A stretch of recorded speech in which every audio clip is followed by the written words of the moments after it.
길 안의 길, 길밖의 길, 한국문화콘텐츠연구원 소클 극장입니다. 한국 근현대 불교 지성의 탐구 세 번째 인물 숭산 행원선사 두 번째 이야기입니다. 안녕하십니까, 이덕진입니다.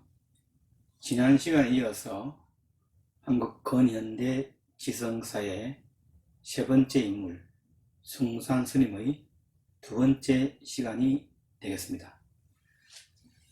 저번 시간에 고봉과 숭산 스님이 서로 선문답을 하면서 고봉 스님이 계속 숭산 스님을 어떻게 본다면 못살게 굴었죠.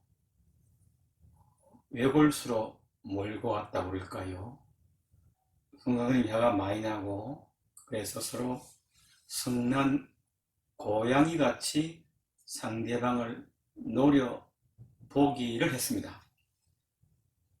그때 갑자기 고봉 스님의 질문에 숭산 스님이 대답을 합니다. 그 대답이 고봉 스님을 웃게 만듭니다. 고봉 스님의 눈에 눈물이 잔뜩 고이고 얼굴에 기쁨이 넘쳐 흘렀죠. 환하게 웃으면서 숭산 스님을 얼싸안고 말합니다. 왜 내가 너의 꽃이 피었는데 내가 그 꽃의 나비 노릇을 못하겠느냐 라고 하시면서 마침내 숭산 스님을 고봉 스님의 후계자로 인가했습니다.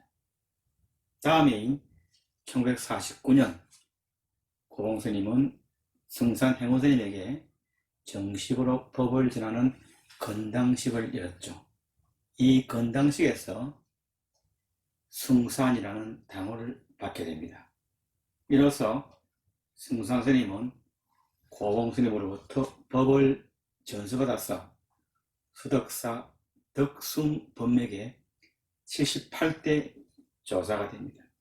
그리고 이 건당식은 고봉 스님이 아무에게도 주지 않고 숭산에게 주었던 최초의 정법식이 됩니다.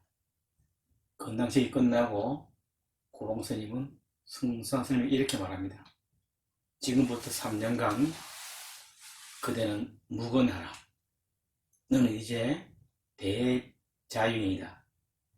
우리 500년 후에 다시 만나자. 그대의 법이 세계 만방에 퍼질 것이다. 고봉 스님의 이 말씀은 스승이었던 수덕사 망공 스님의 세계 일화의 가풍을 전 세계로 실천하라는 예언적인 말씀이 되기도 합니다. 이때 숭산 스님 나이가 22살 때였습니다. 고봉 스님은 숭산 스님에게 전법계를 남깁니다. 일체 법은 나지 않고 일체 법은 멸하지 않는다. 나지도 않고 멸하지도 않는 법, 이것을 이름하여 바람이라고 한다. 숭산 스님은 고봉 선사로부터 인가를 받고 수덕사에서 비구계를 수지했는데 이로써 경허 서무스님, 망공 월면, 고봉 경욱을 거쳐서 숭산 행원까지 덕숭 법맥이 이어지게 된 것이죠. 1952년 육군에 입대하여 57년 중위로 제대합니다. 1958년 화계사 주지로 취임하고 이때 효봉스님, 동산스님, 청담스님, 경산스님 등과 함께 불교 정화운동을 추진했는데 1962년 비구대처 통합종단 비상종회의장으로 피선되어 활약합니다. 외에도 조계종 총무원 총무부장, 재무부장, 감찰부장 등 전환기에 중책을 역임하면서 종단의 발전에 핵심적인 역할을 하는데, 이것 말고 숭산 스님이 한 가장 중요한 일 중에 하나가 불교신문의 창간입니다. 그 당시는 대한불교라고 했는데, 대한불교의 창간에 결정적인 역할을 담당하고 창간 7개월 후 대한불교 신문사 제3대 사장에 취임하게 됩니다. 1966년에는 조계종단의 요청으로 일본에 홍법원을 설립하고 그때부터 본격적인 해포교 활동을 시작하게 됩니다. 일본에서의 활약이 그치지 않고 69년에는 홍콩 홍법원도 만들게 되는 것이죠. 전법 활동의 상징적인 존재가 된 최초의 발단은 한 우연한 사건에서 비롯됩니다. 1960년대 중반 동부대학교 기숙사로 사용되고 있던 일본의 절이 있었는데, 헐고 새 건물을 짓고자 공사를 하던 중 지하실에서 일본군 유골이 한 4,000여 구 정도가 발견됩니다. 이 당시는 일본과 우리가 상당히 관계가 좋지 않았기 때문에 대중들의 의견은 그 유골을 없애자 라고 의견이 모아지고 있었는데, 당시 숭산 스님께서는 동국대 상무이사와 조계종 총무부장직을 겸하고 있었는데, 숭산 스님께서 다른 의견을 제시합니다. 그 유골이 비록 일제 식민 통치를 자행했던 일본 사람들의 것이긴 하지만 그것을 없애는 것은 출가자의 도리가 아니다. 다른 방안을 찾아야 한다. 라는 의견을 제시한 것이죠. 여러 가지 의견이 분분하였지만 마침내 숭산 스님의 의견이 받아들여집니다. 그래서 그 유골들을 화계사, 명부전에 안치했죠. 그리고 한 반년 세월이 흘렀는데요. 65년 한일 간 국교 정상화가 되고 일본의 수상이 한국을 왔는데, 수행단의 일원으로 함께 방한한 일본의 신문 기자들이 하계사에 안치된 일본군 유골에 대한 소식을 신문에 크게 낸 거죠. 4,000여 구나 되니까. 그래서 일본 정부는 공식적인 유골 인수를 요청했고, 그래서 그 대신에 일본의 산재에 있던 한국인들의 유골도 찾아오는 그런 계기를 마련하게 되는 거죠. 이 모든 일이 숭산 선사가 출가자가 그래서는 안 된다 라는 그 말이죠. 그래서 일본과 한국의 양국 간 긴장 완화, 화해 촉진의 상징적인 인물과 같이 되었고, 그래서 제1동포들이 불자가 많았죠. 제1동포 불자들을 위한 정신적 지주가 될 수 있는 적임자가 아닌가라는 말들이 생기게 됩니다.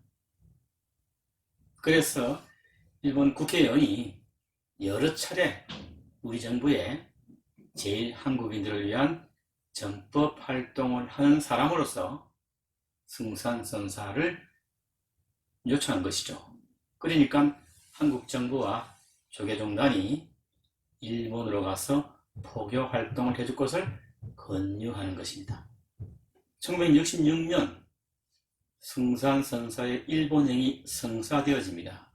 그래서 일본 수도 동경에 제1홍법원이 개설되기 이르렀죠. 그런데 문제가 생깁니다. 한국 정부가 돈을 안 주는 거예요. 한국 정부의 지원금이 가야 건물을 사든지 할 텐데 말만 하고는 돈을 안 주는 거예요. 돈이 없어서 집을 구입하지 못하고 세를 얻어서 간판을 달게 되는 거죠. 그러니까 아주 좀 초라하잖아요. 그렇지만 성사는 참여하는 신도 숫자에 전혀 연연하지 않고 매주 법회를 열어서 포교를 하죠. 결국 이러한 노력이 열매를 맺게 되고 제일동포를 포함해서 일본 사람들도 선사가 이끄는 법회와 참선 교육에 참여하는 숫자가 점점 늘어나고 마침내 신도들의 보시금으로 큰 법당을 만들게 되는 데까지 이르게 되는 것입니다.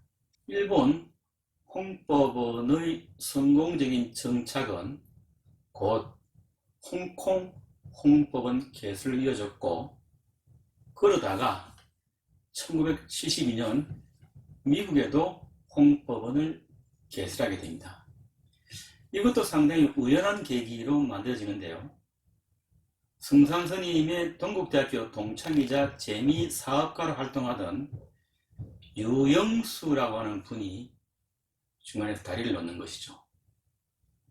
그러니까 동경을 방문한 길에 성산스님을 만나고 미국 포교의 시급함을 강조하죠. 그래서 미국 가자 이렇게 이야기했지만 그 당시 이제 일본과 홍콩에 일을 벌여놓은 지 얼마 안 되기 때문에 가기가 상당히 힘들었죠.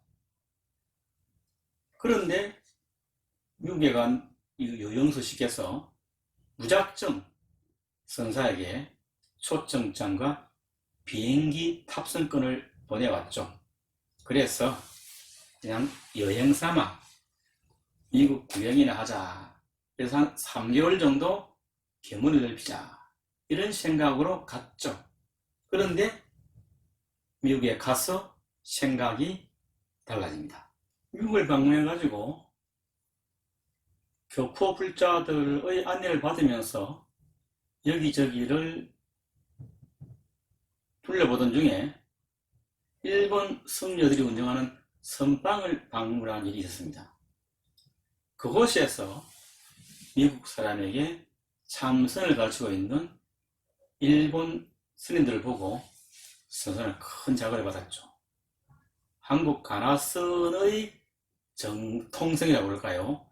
한국 가나선의 일본 불교에 대한 어떤 비교 우위적인 어떤 자부심을 가지고 있던 스님께서는 그 당시 세계 최고의 대국인 미국에서 굉장히 활발하게 선을 가지고 있는 일본 스님들을 보고는 안 되겠다 라고 생각을 했죠.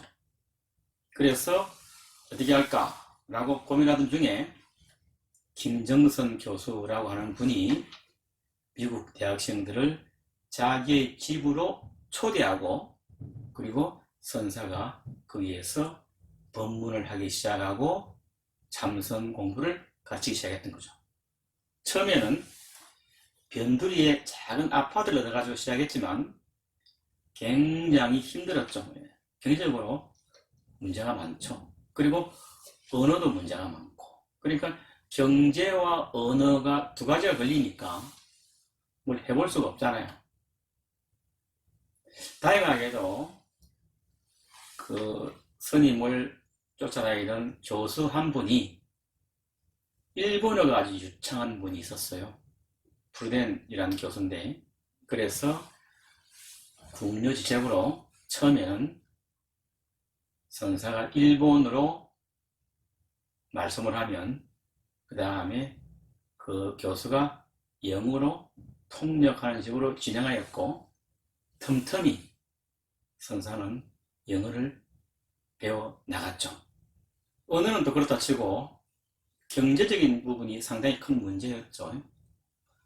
참석하시는 분들이 십시일반으로 몇 푼씩 내므로써 어떻게 꾸려나가서 이때 이제 성산사가 세탁소에서 일을 하게 되는 겁니다. 그래서 돈을 벌어가지고 미국에서 포교 활동을 계속하는 것이죠. 이게 이제 나중에 많은 사람이 알려지게 되고 그것이 더더욱이 미국 사람들을 감동시켰어. 마침내 돈을 모아가지고 사청집을 얻어가지고 본격적인 법당을 꾸몄고 이 모임이 현재 프로비던스 선센터에 전신이 됩니다. 66년에 일본 홍법원, 69년 홍콩 홍법원, 72년 미국 프로비던스에 홍법원을 설립하고 그래서 74년 캐나다 토론토서는 78년 폴란드 홍법원, 그 다음에 80년 영국 런던에서는 81년 스페인의 팔마서는 83년 브라질 상파울루서는 85년 프랑스 파리서는 93년 싱가포르 국제선언을 쭉 개설했죠. 그래서 전 세계 30개 나라에 120개의 선언이 만들어지고 그 120개의 선언을 가늠선종이라는 조직을 만들어서 그 120개의 선언을 컨트롤하게 되는 것입니다. 선선은 국내에서도 수의리 학예사와 계룡산 무상사에 국제선언을 설립했죠. 한국을 국제포교의 중심지로 만드는 작업에 열정을 쏟았습니다. 학예사 조실로 있던 중 2004년 입적하게 됩니다. 범납 57년, 재수 77세였습니다. 여기까지 해서 생평을 두 번에 나누어서 했습니다. 다음 시간부터는 두 번에 나누어서 승산 스님의 사상, 특히 세계 일라라고 하는 승산 스님의 선사상에 대해서 가능한 한 쉬운 말로 그러나 집중적으로 공부해 보겠습니다. 고맙습니다. 참고 문헌은 최용훈, 서재영, 박준호 박사 같은 연구자들의 연구 논문과 현각이나 무심 같은 승산 스님의 제자들이 엮은 공안집, 그리고 현대불교신문의 남동우 기자의 승산 스님 행장, 그리고 삼각산 학예사 홈페이지 등이었습니다. 동영상 업로드는 옛 이야기는 화요일, 불교로 사상 읽기는 일요일, 근현대 한국 불교 지성을 찾아서는 토요일 10시입니다. 소쿨 극장입니다. 다음 토요일 10시에 뵙겠습니다. 안녕히 계세요. 고맙습니다.